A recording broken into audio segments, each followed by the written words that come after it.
Before we start, please watch my previous video. The link will be in the description. Mattea Roach turned for her 21st game on Jeopardy. She won a 20-day total at $476,985. Ken Jennings' instruction was, our 23-year-old Mattea Roach hurdled another milestone yesterday, tying Julia Collins for 5th all-time in consecutive games won on Jeopardy. Mattea makes it look easy out here, but check this out. Fully 45% of her games with us have not been runaways, which means she needs to keep her level of peak performance all the way up to Final Jeopardy, often to secure the win. That could be good news for our challengers, Angela and Enver. Let's see how much pressure you two can put on the champ. Once again, Ken brought up her age. I still don't see why. He also mentioned Mattea makes this look easy. That's because it kind of has been easy for her. How many times have I said, this is one of the easiest daily doubles? Mattea also makes it look easy because of the Final Jeopardy rounds themselves. Check this out. The only reason she won her third game is because Reagan bet it all.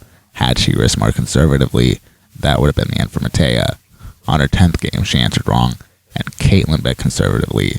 Had she risked $9,000, she would have won, and we wouldn't have seen Mattea again until the Tournament of Champions. So she may make it look easy. Part of it was just luck, though. I can't help point out that part of it was just luck, though. Enver got the first daily double, bet $1,000, sounded unsure of himself even though he got it right. What is Knoxville? And went to $2,400. One of the categories was Mrs., Miss, or Mr. When Mattea selected it, she described it as the one with all the pronouns. Mattea was asked who her favorite contestants are. Mattea Roach, our champion, an all-timer yourself. I'd like to know who some of your favorite Jeopardy players are, and it's okay if it's not me. I'm surprised the audience didn't laugh.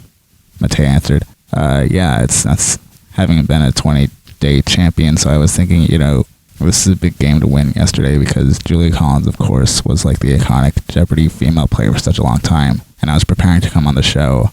I was, of course, watching Amy's games, and she was just a huge inspiration for me preparing.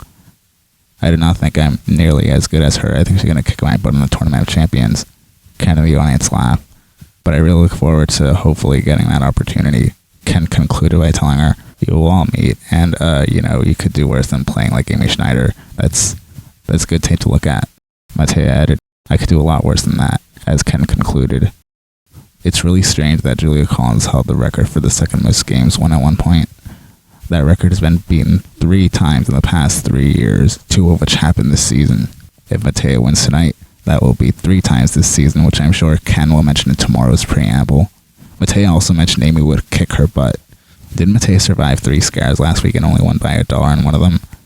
I don't know how Mattea would do compared to Amy. I'm sure she wouldn't do as badly as she's implying. We'll find out, who knows.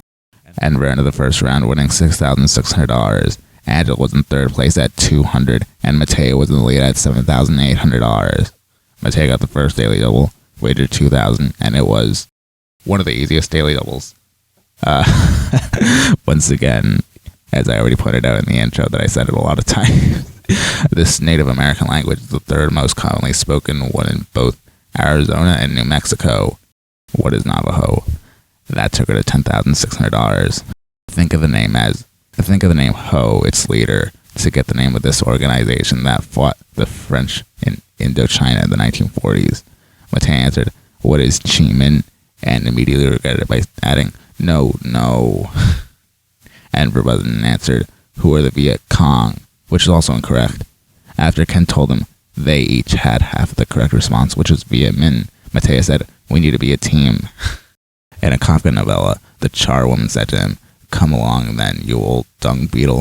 What is metamorphosis? No. I felt bad for Angela because she answered, what is metamorphosis? Then when no one else buzzed in, Ken told her she got the story right and we needed the character, which was Gregor Samsa. I also felt bad for Enver. Unfettered means free, and so does this word that uses a synonym for a fetter.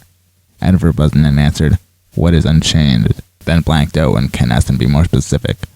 I felt worse when Mattea buzzed in and answered, what is unshackled? Mattea got the second daily double in Double Jeopardy, did $2,000 again, got it right, and went to $24,600. Nobody answered the last question in Double Jeopardy. Angela was in third place at $600, Enver was in second place at $9,800, and Mattea was in the lead at $24,600. The Final Jeopardy category was National Anthems. The question was, Dava de Nozaya follows the title in the French version of this anthem. Gee, the lyrics sound oddly familiar, like I haven't heard it before, and just the fact that it's the French version of the anthem. What else could it be besides, Oh Canada? Oh Canada, Terre de nos aïeux. Pretty hard Final Jeopardy, right? Also, what was Ken saying about Mattea making this look easy? Enver and Mattea answered correctly. Now, of course, when they went to Mattea, Ken had pointed out the clues are written weeks or months in advance and are just randomly selected. When Ken pointed this out, I remembered Mattea answering a daily double where the answer was New Brunswick, and on her very first appearance, one of the answers was Nova Scotia. Maybe this is her last game and she's come full circle. Mattea didn't need to worry too much about the wagers since this was her first runaway in a week. Fans were pointing out how devastating it would have been if Mattea got this wrong. She wagered $4,999 and that took her final score to $29,599. She's now at a 21-day total of $506,584. Oh, I didn't even notice she was at $500,000. Hypothetically, if this was a different Final Jeopardy question and Mattea answered wrong, she would have barely won just under $2,000 if Denver also got it right. I also didn't notice Ken said Mattea makes this look easy, only for the Final Jeopardy category to basically be given to her in the same episode. Not until I watched it again. No wonder she makes this look easy, and it's not even because she's Canadian and an astronomical chance that there was a Final Jeopardy question about Canada. It's because other Final Jeopardies have just been easy for her and harder for the contestants.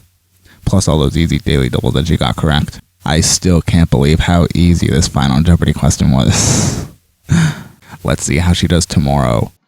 And as always, thank you for watching.